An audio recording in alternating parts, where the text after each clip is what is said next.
Hi, Rupert. Thank you for taking my question. So, I don't think I have heard you before talking about forgiveness. I'm not sure if you have and I have forgotten. But my question has to do with forgiveness and doership. So, I understand that when people hurt us, there is no one there. There is no one to get hurt, just like the explanation you gave to that gentleman over there. But we often, as imperfect beings, we do things that we hurt people. And the expectation is always to ask for forgiveness, because most people get hurt and they're not operating from the true self. Usually people operate from the illusory or separate self. So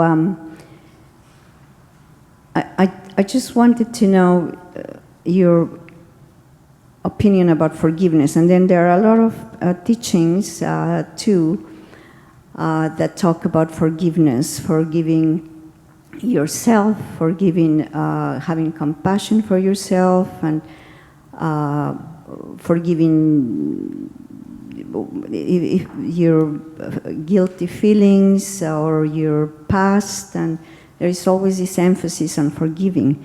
And doership, so who is the person or who's doing when you do something either purposely or, well, not purposely, because once you're acting from your true self, you're aware of hurting other people, but sometimes you hurt other people inadvertently.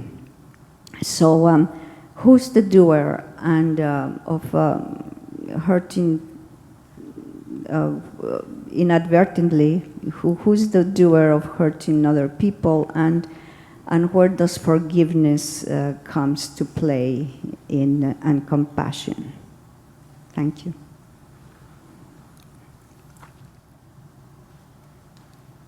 What is the relationship between your essential self, the open, empty, loving presence of awareness, and the collection of thoughts, feelings, activities, and relationships that you seem to be?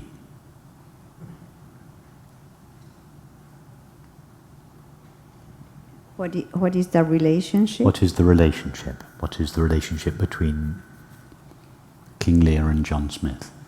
Between John Smith and King Lear? There is no relationship. Okay, then you're right. Sorry, let me ask the question is,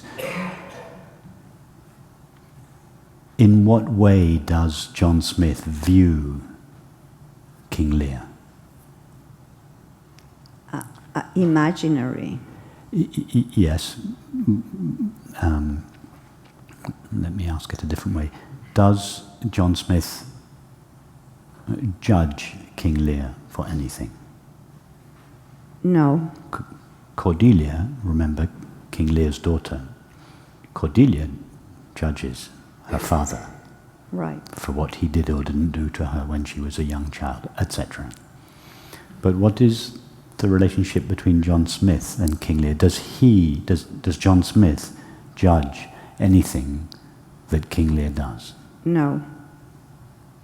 So that is the same relationship between who you essentially are and the character you seem to be. Your friends, your family may judge you for your shortcomings, for what you did do to them, or what you didn't do to them, or what you should have done to them, etc. But Yes. your essential self, who you really are, looks at you with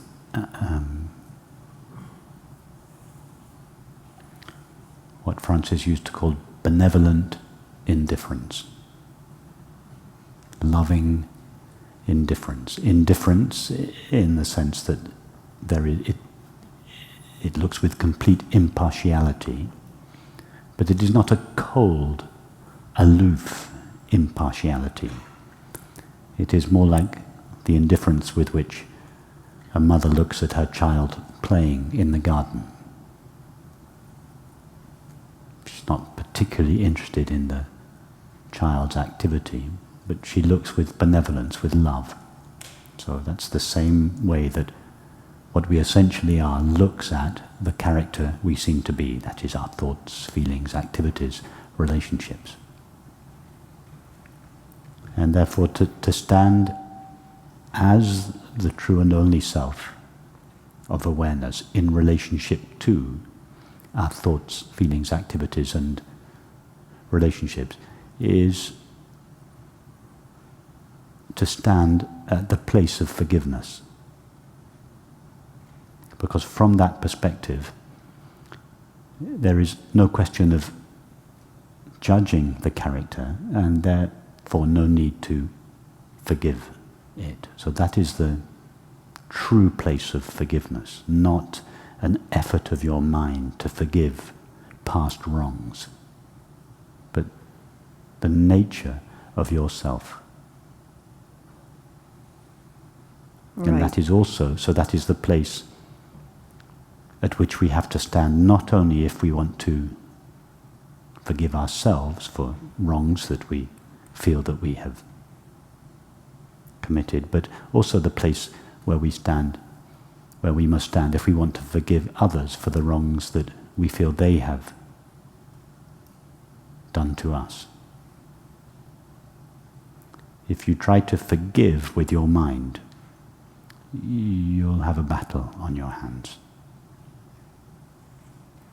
Your mind will be affected by taking your stand as the presence of awareness. Its resentments will gradually be washed clean.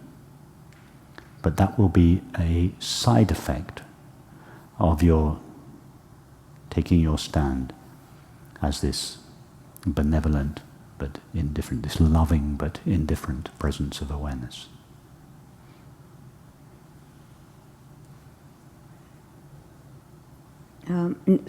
But nevertheless, we have to ask for forgiveness to whoever has gotten. You only have to ask for forgiveness for the one that judges you. I'm sorry, can you repeat that? You have to ask for forgiveness to the one that judges you. Yes, I have to, right? It's like my children, right? So they judge me, they go back in many the years. Forgiveness, sorry, I didn't mean that one should do that. I meant the only one that one could ask forgiveness from would be the one who judges you, but that's not the right place to find. Don't look to your children for forgiveness. Yeah, you'll be lucky to get it. Yes, right. Don't yes. rely on your children, and if yes. there's more than one of them, you might get it from one of them, but get it from how many children do you have? 3. 3. Mm-hmm. Yes, and I have tried repeatedly. Don't hold your breath. Yeah. No, if you want forgiveness, you have to go the other direction. If you want peace, if you want resolution in this situation, don't expect it from your children. It's too much to ask them. Why? Because they don't have this understanding. Mm-hmm. But you do, so you don't have to wait for their forgiveness. Oh, thank God. And you would be Thank you. Thank you. and you'd be surprised. Remember, everyone and everything is connected. So if you make your way back to your true self, and you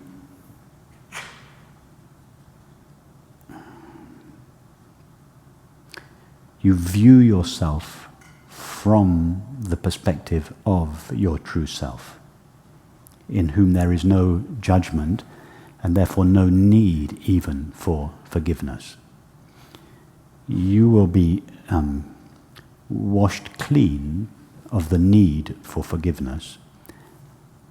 And because everything and everyone is connected, you will be surprised at the effect that that might have on your children. Yes, I have noticed that. In some ways, you are, by needing their forgiveness, you are colluding with their judgment and resentments. If you are washed clean of the need for their forgiveness, there will be a corresponding change in them. Or let's say there may well be a corresponding change in them, because everyone and everything, particularly mothers and their children, fathers and their children, are deeply connected. Or let's say everyone and everything is connected, but mothers and fathers and their children are deeply connected.